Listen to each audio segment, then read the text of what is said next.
Y le damos los buenos días, como siempre, aquí ya con nuestro compañero con la información de la columna Fuera de Agenda, Hernán Astudillo. Bienvenido. Miriam, Gastón, equipo, audiencia, preocupa, ¿no? El tema inflación, el tema precios. Hay siempre una serie de mitos, de sonceras, ¿no? Las denominaba Jauretche. Más que nada son ciertas picardías por aquellos que tienen el poder de formar y de generar estos precios. Y siempre falta de alguna manera la respuesta para saber si todo lo que dicen, todo lo que cuentan es verdaderamente cierto. El acceso a, por ejemplo, productos importados. Siempre marcar lo que es la cuestión del dólar, que tienen diferencial, el oficial, que no es solamente una noticia o una cotización que pasa de largo, sino que infiere directamente en los formadores de precios en cuanto a las ventajas que tienen, ¿no? Vamos a ir hablando de estos temas y de estos puntos porque fue abordado, ¿no?, por uno de los tantos informes que emiten frecuentemente desde el Centro de Economía Política Argentina, desde el CEPA. Está en línea la analista económica Eugenia Rodríguez. ¿Cómo estás, Eugenia? Hola, ¿qué tal? ¿Cómo están? Buenos días. Sí, buenos días. En cuanto a lo que son los precios y quienes lo forman y marcan, ¿no?, las 3-4 líneas, ¿hay un grupo determinado, hay una mesa chica que marca esta tendencia? Sí, sin dudas. Obviamente no es la única causa, no es que la inflación se pueda explicar solamente por los formadores de precios, se pueda solamente solucionar pensando en una política destinada a ese sector o a esa realidad. Sí es cierto que, sobre todo en determinados contextos, tienen un rol central que propaga y refuerza, por ejemplo, un contexto inflacionario.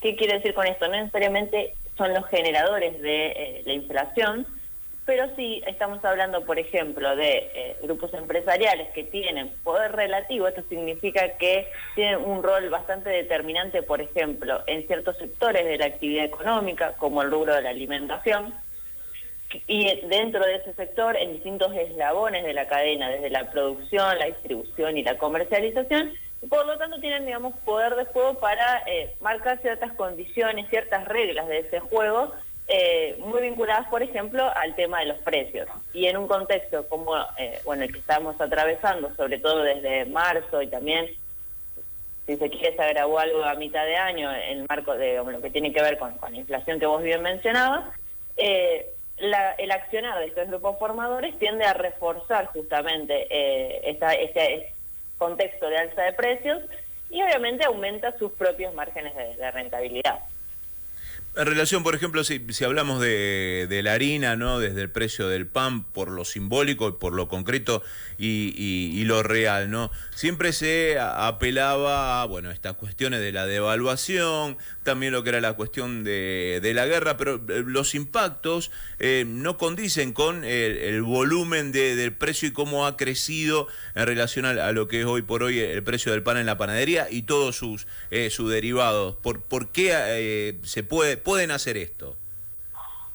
Sí, exactamente. Ahí vemos, para esto, llevarlo a lo concreto, cómo accionan. Bueno, el ejemplo que vos das con el tema del pan, con cualquier otro, digamos, alimento de la canasta básica, que todos sabemos, porque lo vivimos en el día a día, es lo que también más viene aumentando, aparece un rol, sobre todo, porque no hay justificación a esos aumentos. Entonces ahí vemos este poder de fuego que tienen los llamados formadores de precios en contextos en donde, si bien hay otras variables, como también vos mencionabas, los precios internacionales, por ejemplo, agosto y septiembre de este año fueron bastante claves en este, digamos, mecanismo, en este poder que tienen los formadores de precios para justamente determinar alzas por encima de cualquier justificación. Por ejemplo, de la suba internacional de precios, que aparecía como, ¿no?, uno de los factores que se planteaban. Fue así. Sin embargo, a mitad de año, los precios internacionales de los alimentos en general comenzaron una tendencia a la baja, comenzaron a bajar.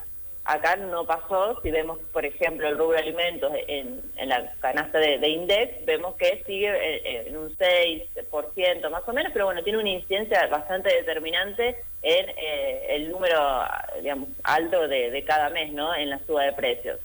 Entonces ahí vemos que, por ejemplo, los precios internacionales bajaron. también podemos ir a ver algunas otras justificaciones que suelen aparecer y que tienen que ver, bueno, con los costos en general.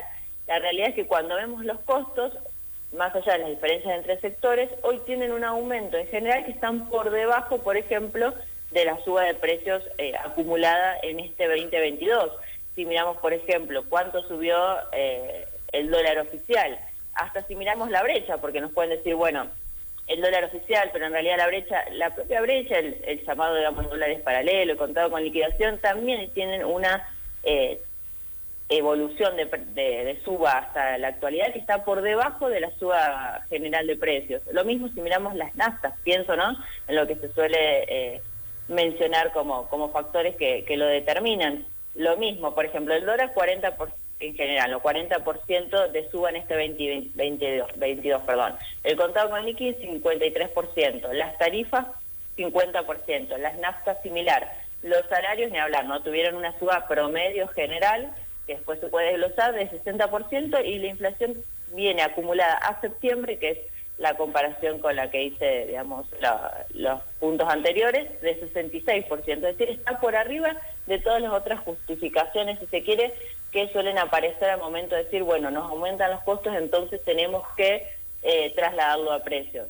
Y de hecho, si miramos, por ejemplo, qué estuvo pasando con algunos productos clave de la canasta, azúcar, dulce de leche, una gaseosa conocida, detergente, lavandina, están la mayoría con aumentos de entre un 80 y 120% en lo que va de este 2022. Lo mismo, digamos, son productos clave de la canasta que casi duplican en gran medida, por ejemplo, el aumento que tuvieron otros factores, otras variables que aparecen siempre como las que terminan incidiendo en la suba de precios. ¿Y cae la demanda de estos productos o son estos denominados de demanda fija? Por ejemplo, papel higiénico, ¿no?, que es exorbitante el precio que ha tenido. Eso por un lado. Y por el otro, ya entrando en el terreno político, siempre estamos hablando de política, ¿no? En cuanto al gobierno y las herramientas que tiene para intervenir, para sentarse, ¿no?, en esta mesa chica de los que forman precios, y también el alcance que puede llegar a tener este anuncio de precios justos. 3 en 1. Bien. Mira, el tema de la demanda, hubo una retracción del consumo, sobre todo en este último tiempo.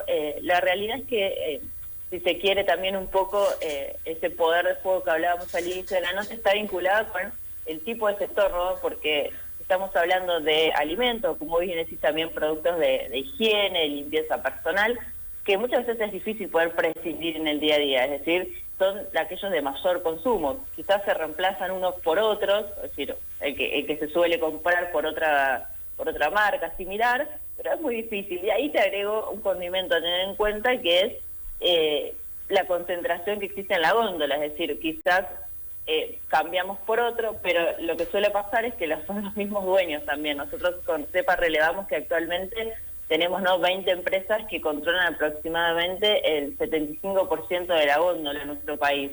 Entonces ahí también está, ¿no?, el poder que tienen, por ejemplo, porque en definitiva terminas eligiendo otro producto, quizás que vale algo menos, que seguramente igual tiene un amplio margen de ganancia en relación a los costos, y que termina siendo, perdón, del mismo grupo económico.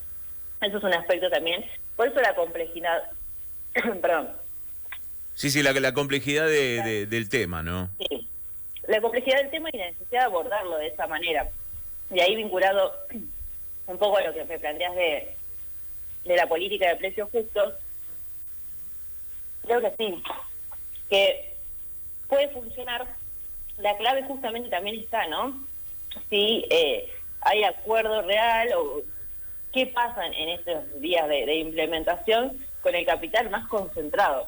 Sin, digamos, un cumplimiento real del capital más concentrado, los grupos empresariales más grandes, es muy difícil que tenga, digamos, un impacto significativo. Por eso que estamos hablando, ¿no?, por el rol fundamental que tienen en los distintos eslabones de la cadena, por la gran concentración que existe en todos estos productos que son los que más vienen aumentando. Me parece que es clave que se haga en el sentido de este contexto de volatilidad que venimos atravesando, y es necesaria una planificación, por lo menos, que se encamine hacia reducir los costos y digamos, una política antiinflacionaria que tenga una estrategia más concreta, viendo también lo que pasó con otros acuerdos o con, digamos, por ejemplo, con lo que fue precios cuidados o algunas estrategias que también se han desarrollado previamente. Me parece que la clave también está en el tema de los controles, ¿no? De reforzar la capacidad de fiscalización y también de sanción para que no quede solamente en un acuerdo que después no se plasma en el día a día o que no tiene el suficiente nivel de federalización o de cumplimiento en labones claves sobre los que venimos charlando que más aumentan los precios. Y además esto, que no quede, digamos, el incumplimiento o el desabastecimiento, digo, como pasó por ejemplo en precios cuidados, solamente en eso, sino que haya, digamos, una capacidad del Estado también de sancionar y para demostrar, ¿no es cierto?, frente a ese poder de fuego que vos bien describías al inicio y frente al rol que tienen los formadores de precios, bueno, el Estado se tiene que plantear de una manera que pueda, digamos, además de acordar y de garantizar, digamos, por ejemplo, condiciones que tienen que ver con la importación, seguir ampliando la capacidad productiva del sector industrial, por ejemplo, también, fiscalizar y sancionar. Eugenia, muchas gracias. No, muchísimas gracias a ustedes. Eugenia Rodríguez, integrante del CEPA, no analizando todo lo que es la cuestión de precios y demás, no que lo vemos nosotros día a día y llegando a esta conclusión. O sea, la intervención del Estado, la intervención del gobierno a través de las herramientas del Estado.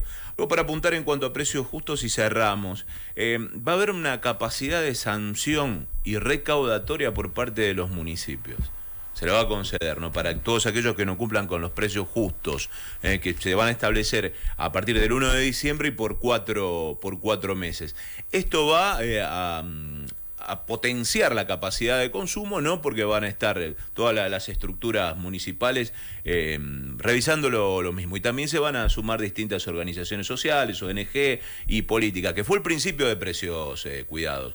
Durante el principio de precios cuidados estaban organizaciones sociales y políticas haciendo ese control permanente. Y estos son consumidores mediando sobre esto, pero es fundamental el tema de un consumidor activo, que somos nosotros. Tal cual. Si no, seguimos perdiendo. Gracias, Hernán. A ustedes. Hernán Astudillo, aquí nuestro compañero con la información fuera de agenda. Le damos una inyección a tus mañanas. Primera dosis. Toda la actualidad de las noticias. RTN Radio, FM 104.9.